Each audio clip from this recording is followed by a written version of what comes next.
Welcome to the Team Engagement Podcast, where leaders of teams share their insights. Brought to you by Blue Sky Business Consulting. We discuss 5 questions in about 15 minutes. Hello again, everyone. Glad you can join us for another episode of the Team Engagement Podcast. We are excited to have Rohana Meade. She is the CEO of Synergy Technical, and she is joining us from Richmond, Virginia today. Ro, thank you so much for taking time out of your busy schedule to join us on the podcast.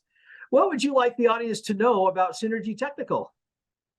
So I am Rohana Meade. I am the president, CEO, and founding partner of Synergy Technical. So it started with just me. So, when you're thinking about your audience, I understand the challenges of growing an organization. Synergy Technical is a technology consulting firm that is headquartered in Richmond, Virginia, although we do work in all 50 states, and we have worked in over 70 countries at this point. And we are coming around on 12 years old, so no longer a startup. Wow, I should say so, no longer a startup. What exactly do you do, or do you not get into that too deeply at this point? We do all kinds of technology consulting. So we are focused on the Microsoft stack of technology primarily, so all things Microsoft Cloud. We are also a managed services provider, so if you need IT help and you want someone to run your IT for you, we can certainly do that. Our smallest customer has 2 employees, I think, and our largest has about 15,000. Wow. So everything in between we can do. Nope. No company too small, no company too big. You can cover it all. And the great thing with us is we treat everyone the same. If you're a 5-person organization, you get the same love and care that a 15,000 person organization does. So. Oh, that's wonderful. And I believe you. I think you are that type of person that would lead a company that would say they're all important. So love that. All right, well, let's go ahead and get started with our questions then today. Now, Ro, as you've been building your business, is there a challenge that you've overcome that you're especially proud of? So again, our business is headquartered in Richmond, Virginia. Richmond, the Southeast in general is a very conservative market. And I don't say that from a political standpoint, although some would say that it is. But even from a technology standpoint, it's very conservative. So traditionally, this market has been a little bit slower to adopt new technologies than, say, the West Coast. When we think of the West Coast, we think of the Silicon Valley and all the great startups and things that have happened. So when I founded the business, I founded it on the premise that the cloud was the future. And this was 12 years ago. So people were just starting to talk about the cloud. And I really felt like this was the next big thing. So founded the business in Richmond, Virginia, started marketing around the Southeast, and really couldn't get anyone to bite and want to use such future-looking technology. And it was really, really a struggle. I mean, there was a good year where we were knocking on doors and just no one wanted to hear the story at all of why we thought this was important. So as a management team, we really came up with the idea that we're going to market outside of Virginia first. We're going to market to the West Coast, even internationally. And what we ended up doing was building a really big, great, viable business, and then turned around literally 8 years later and said, okay, now let's start marketing to the Southeast, which may be really ready, and hit it hard, and we're super successful. And I think that had we really gotten discouraged that first year and not come up with an alternative strategy to build the business, we just wouldn't exist. I mean, it just would have happened. So yeah, I'm pretty proud that we had the fortitude to continue to keep marching on. I love that. You said a couple of things that really caught my attention. First of all, that obviously the importance of perseverance and hanging in there, but you were also willing to kind of look in a little bit different direction. And by going outside of what normally would be, hey, start local, but you had the intuitiveness to say, let's consider a different approach. And I love that. So there's a couple of great tidbits in that first response there. So fantastic. Well, let's go to the next question. Question number 2, how can leaders of either a company or a smaller team, how can they help create and foster a culture of creativity within the company? I think there's a few things. The first is there's no wrong answer. And I think you really have to approach it that way.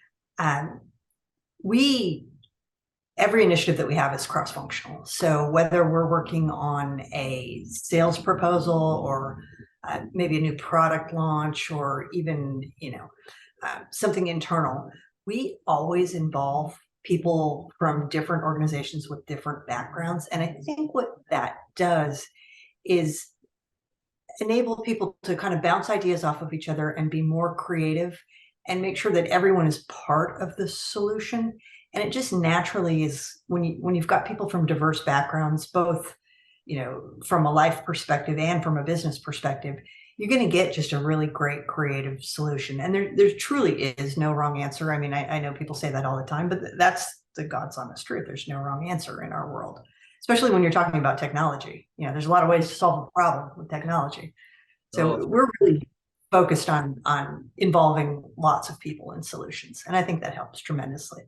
Oh, I agree completely. So if I were to summarize it this way, a diversive perspective or a diverse perspective is what you are always seeking after and getting a lot of different input. That is such a great thought for all leaders to consider, is how do I include everybody? Because everybody's perspective can have some influence on the outcome and on the decision. I love that. Yeah. Not only that, but it makes everybody think like an owner, which is what we want. Great point. Great point. All right. Well, question number 3, how can leaders, again, how can they help their employees learn to trust each other? We really had to do that because we bootstrapped the organization. So there are no external investors. We never have taken out a loan, nothing. So we had to have everyone really work as a team and collaborate as a team to move things forward. I think there's a lot of things that you can do around that. We have this crazy thing that we do, and it's going to sound insane. We give out virtual tacos. Everybody loves tacos, right? So we give out virtual tacos, and virtual tacos are given publicly on our intranet when someone helps someone else get something done. And so maybe somebody's working on a big proposal or they're working on a big project, and someone else dives in and really helps them. That person that got helped has the ability to give a virtual taco, which is a very public acknowledgement of this person helped me out. And then at the end of the month, we take, and the individual who's gotten the most virtual tacos, we publicly celebrate them and say, hey, you're the taco award winner. And we always find a gift that's taco related that has something to do with what they like. So, we've got a woman that collects charms, and so we got her a little gold taco charm for her charm bracelet. And the funny thing about this is these virtual tacos, which really are nothing other than a taco symbol, have become just this coveted thing that everybody works towards. And the only way you can earn them is by having another team member trust you and say, hey, you got my back on this thing. So it's crazy, but it is incredibly effective. Oh, I love it. I absolutely love that idea, because you created a culture where, first of all, you're rewarding collaboration and helping and serving. And yes, they are doing it in a sense to get a taco, but it is a virtual gift. So there isn't as much of a greed to it. It's just simply, hey, let's have some fun here doing this and let's all work together. But I love that idea, and it's such a great concept.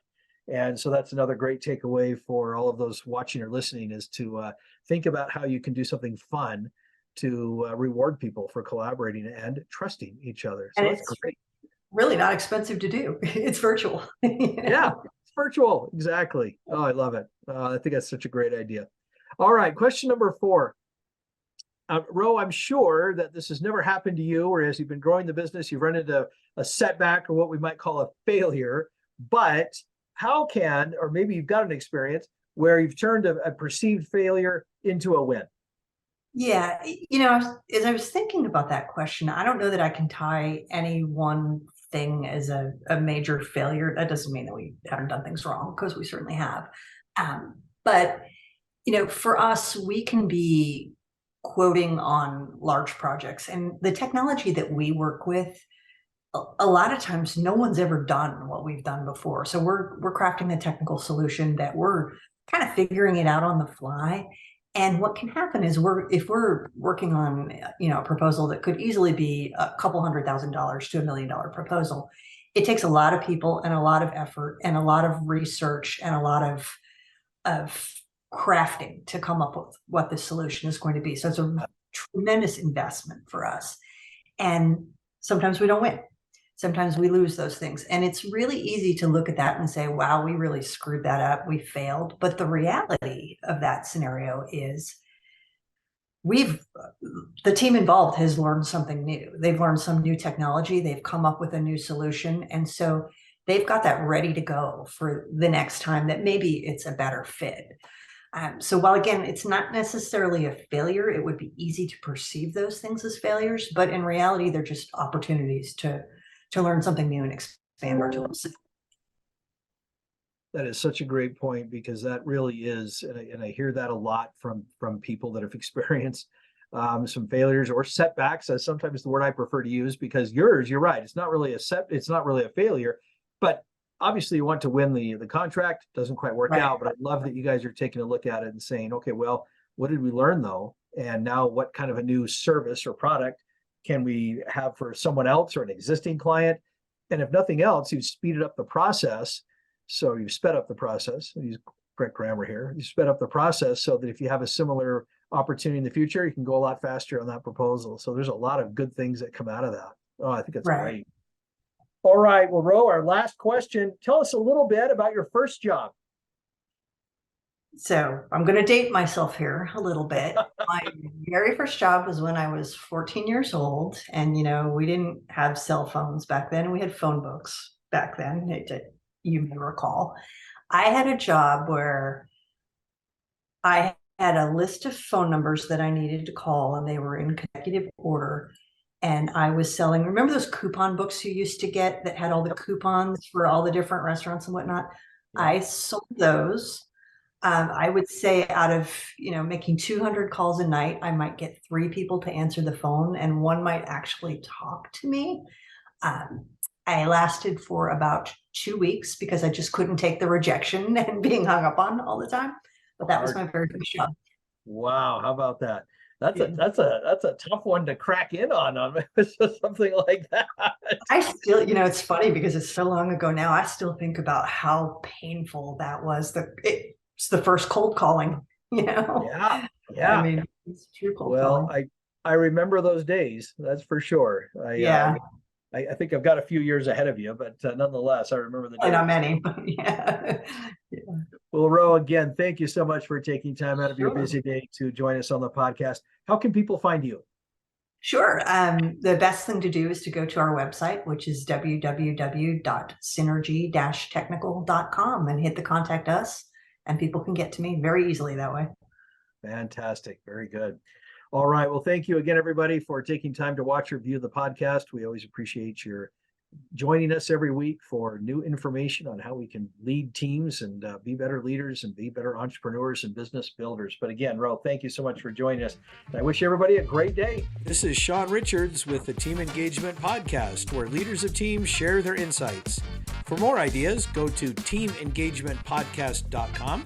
We also invite you to follow or subscribe to our podcast wherever you may be listening or watching.